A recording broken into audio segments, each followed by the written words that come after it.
Was this man kidnapped by a cult, or did he simply disappear into the dark underbelly of California? Well, in this video, we will be attempting to answer these questions, whilst exploring some of the more plausible theories that are being discussed on what really happened to Emilio Ghanem, the 40-year-old pest controller that went missing in California 6 months ago. Now, you may have already seen my previous video discussing this very case. If not, I'll leave a link to it in the description below. But in the days following my initial research, Emilio's family have since spoken to the news and provided some more key details, which I will also be detailing in this video. But just before we get into the theories themselves, let's quickly recap what we know so far about this case. So, firstly, just to provide some context, Emilio had been living in California for around 23 years, where he had worked for a pest control company known as Full Shield Incorporated, alongside his long-term devotion to the His Way Spirit-led Assemblies Church. However, in April of this year, he suddenly decided to walk away from the life he had been building for so long to join his family back out in Nashville, Tennessee. Little was known about why he made such an impulsive decision, but his family didn't really care, as they were just happy to have him home. Nevertheless, once he settled in, Emilio then set his eyes on starting his very own pest control business, and sooner or later he had officially set up a company called Max Shield. However, he would soon make the questionable decision of calling his previous clients back in the Inland Empire of California, as he had larger plans of expanding the company out west by setting up a satellite office. But the problem was, these clients belonged to his previous company Full Shield, and so eventually on the 8th of May they sent him a cease and desist letter claiming they would take legal action if he continued his antics. Now at this point he probably should have quit while he was ahead, but surprisingly he ignored the threats and instead decided to jump on a plane to fly back to California, where he would attempt to poach even more clients through face-to-face meetings. At least that's the story he told his family. So on Thursday the 25th of May, Emilio landed at the Las Vegas airport, where he rented a white Nissan pickup truck and drove directly to Moreno Valley, where he had booked an Airbnb for his stay. The duration of his trip was never confirmed, however 10 days later he would suddenly go missing after being spotted at a Starbucks in the neighbouring city of Redlands. His disappearance was quickly noticed by his family when he failed to get on his return flight to Nashville, so they subsequently reported him missing to the police, where they would soon find that his Airbnb was in perfect condition, with all of his personal belongings present in the property. However, it wouldn't be until the next day that his rented truck was captured on CCTV in the local city of Colton, which was just a few minutes away from where he was last seen, and so the police continued their search here. But despite their efforts, they would have no luck in finding any further evidence. Well, except for that they would eventually learn that the headquarters of both Emilio's previous church and place of work were located within just a few miles of his truck's last sighting. And so, with this new knowledge, they would attempt to question the followers and employees to see if they knew where he was. However, despite knowing Emilio for over 23 years, they didn't seem very interested in helping, as they would all choose to ignore both the media and the police in their efforts to find more information. It was also later uncovered that the employees of Full Shield were heavily affiliated with the church, which explained why both entities were being so uncooperative. Now, unfortunately, this is all we know about the case for now, with Emilio remaining missing for over 6 months at the time of this video. But saying this, there are several possible theories behind Emilio's disappearance, ranging from kidnappings to murder and everything in between. So with this in mind, let's get into some of the potential theories. Now, before we get into some of the more darker theories that surround this case, I would prefer to start with a more positive outlook by analysing how Emilio may still be alive somewhere in California. But unlike most of the other cases on this channel, I seem to have a better feeling about this one, as I believe there is a large possibility that Emilio could simply have reverted back to his old church. My reason for this is that when he initially decided to leave the His Way Spirit-led Assemblies religion, it seemed to be an extremely spontaneous decision that may have been somewhat influenced by his family back in Nashville. After all, it's no secret that impulsive decisions are usually prone to impulsive regressions. Perhaps once Emilio met up with some of his old friends from the church, he quickly felt that familiar nostalgic comfort, and knowing that his family in Nashville would likely be against his decision to revert back, he chose to keep his intentions a secret. Also, given that his truck was last seen in Colton, the very same city that the church resides in, it really doesn't take too much to link these points together. You could even argue that Emilio had planned on returning back to his church all along. Perhaps his claims of heading back out to California to speak to clients was just a made-up story that he told his family, so they wouldn't try and talk him out of his decision. However, Emilio had clearly been putting in a lot of effort into starting up this new company in Nashville, so why would he just up and leave it all behind? Also, just because his truck was seen in Colton nearby to the church, this doesn't necessarily mean he was the one driving it at the time. So, just as easily as you could say he simply reverted back to the church, you could also say he was potentially kidnapped by the very same people he used to call his family away from home. So, with this thought in mind, could Emilio have been captured by the church, or even his previous employers at Full Shield Incorporated? Well, firstly, before I get into this theory, I must confirm that all of the opinions I discuss going forward are purely conjecture alone, and any supposed facts I disclose are nothing more than alleged comments made by Emilio's family, as well as anonymous people on the internet. So please take everything I say with a pinch of salt. But nevertheless, a vital piece of evidence we need to take into consideration here is the cease and desist letter that was sent to Emilio around a week before his trip, as this would imply that the company were not happy with his actions whatsoever. So imagine their thoughts when they would soon discover that Emilio had been attempting to poach their clients right outside of their front door in California. Now, given the strong ties between Full Shield and the His Way Spirit-led Assemblies Church, I think we can pretty much just refer to these separate entities as one synonymous body, as I think it would be safe to say that any negative action against the pest control business would directly affect the finances of the church as well, as they are so closely affiliated. Therefore, Emilio's decision to continue pursuing the clients of his ex-employer would have likely ruffled the feathers of the entire church, and so there would have certainly been a large target on his back during the duration of his stay in California. Now, once again, this is nothing more than my own opinion, and I cannot explicitly confirm the following details, but there have been several comments made on Reddit about the controversial practices of this particular religion.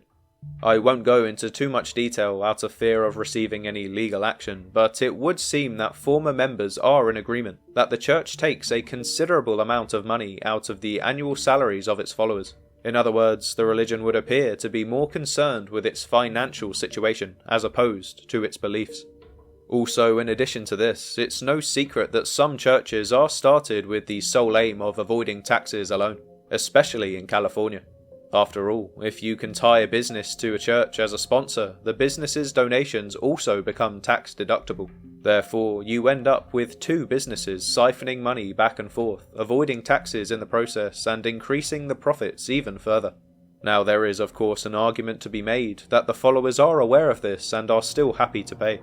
But you could also argue that they may feel like they have no other choice, as a failure to pay up would result in their abandonment from the church. So, perhaps this thirst for profits was what could have driven a member of the religion to kidnap Emilio as an act of revenge, or even just as an act to protect their income. But continuing on from my previous point, could we even take this theory a step further by replacing the concept of kidnapping with murder? Well, a popular theory being discussed on the internet is that Emilio may have found out something incredibly dark about either the religion he followed or the company he worked for in California. He did leave rather impulsively back in April of this year. Could he have discovered something that changed his opinion about the church forever? Well, we can only speculate as to what this may have been, but for a man to leave a religion he had been devoted to for over 23 years, you would think something incredibly drastic must have happened. Perhaps when Emilio returned to California, he didn't realize just how much the church wanted to keep their secrets hidden, and so as soon as they had the opportunity to remove a possible threat, they abducted Emilio and then took his life. But before I get too carried away theorizing only negative points about this religion, I must mention that even if the church are somehow involved in his disappearance, this doesn't necessarily mean that anything nefarious has occurred. After all, as I said earlier, Emilio may have simply decided to go back to his old religion and requested that his fellow followers keep him hidden inside the secure walls of the church. The fact is, at this time there is just no way of knowing what really happened, so we must make sure not to definitively point fingers until we have all the facts. But saying this, I think the cease and desist letter is very interesting, and if there were any hard feelings between Emilio and any of his ex-colleagues or church members, I certainly wouldn't be surprised if action was taken against him as a form of revenge. Also, one more point before I move on to the next theory. A common practice in a lot of these smaller churches is to manipulate and coerce their followers into doing things they don't necessarily want to do. So even if Emilio is still alive and well behind the secure walls of his church, you could argue this doesn't mean he is there out of his own free will. Anyway, this next theory I will just clarify now is purely my own, but I personally think it holds a lot of weight and may potentially remove the church as well as his previous company out of the crosshairs completely. So taking a step back from the rather circumstantial information we've been told, could Emilio have actually been forcibly removed from the church back in April, as opposed to him making the personal decision to leave? Well, an important fact to highlight is that Emilio was incredibly determined to not only build a competing business, but to directly steal the clients of his former company, despite living on the other side of the country in Nashville. Is it possible that he was simply seeking revenge for his abrupt banishing from the church after 23 years of devotion? But even if this was the case, why would they want to banish him in the first place? By all accounts, he was an incredibly dedicated member of the His Way Spirit-led Assembly's church, and even decided to leave his family behind to stay with his fellow followers. So with this in mind, the question then becomes, what would it have taken for the church to turn their back on such a devoted member? Well, maybe he wasn't quite the upstanding citizen he appeared to be on the surface. One fact to mention is that during his return to California in May, he chose to stay in an Airbnb in Moreno Valley, a city known for its large homeless population and devastating drug problem. So this would have been an extremely dangerous choice for the average person. Could Emilio have been suffering from an addiction to substances back in April, and when the church found out, they removed him? Well, it's certainly possible, and with Emilio's abrupt decision to move back to Nashville, you could argue he needed to make this change, as he would be left homeless if he stayed. Another point to further back this theory is that Emilio chose to start his trip in Las Vegas of all places, a city well known for its controversies, when he was supposed to be searching for business in the Inland Empire of California. I suppose it's possible that he had some clients out in Vegas, but you could also argue that Emilio may have been going through a tough time and was numbing his pain with gambling and drugs. I should say I have absolutely no proof of this being the case, but his strange decisions to impulsively abandon a 23-year life in California and then to continue pursuing clients despite a clear threat of legal action just don't seem to sit right with me. Could Emilio have been in a dangerous state of mind that may have led him to fall into a pit of substance abuse in Moreno Valley? In my opinion, it's a possibility, but we could also take this idea of his disappearance being self-inflicted into a slightly different direction by discussing the possibility of Emilio getting into a tragic accident whilst driving through the desert. Well, as I mentioned a moment ago, for some unknown reason, Emilio decided to collect his Nissan pickup truck from the city of Las Vegas when he first arrived on the West Coast.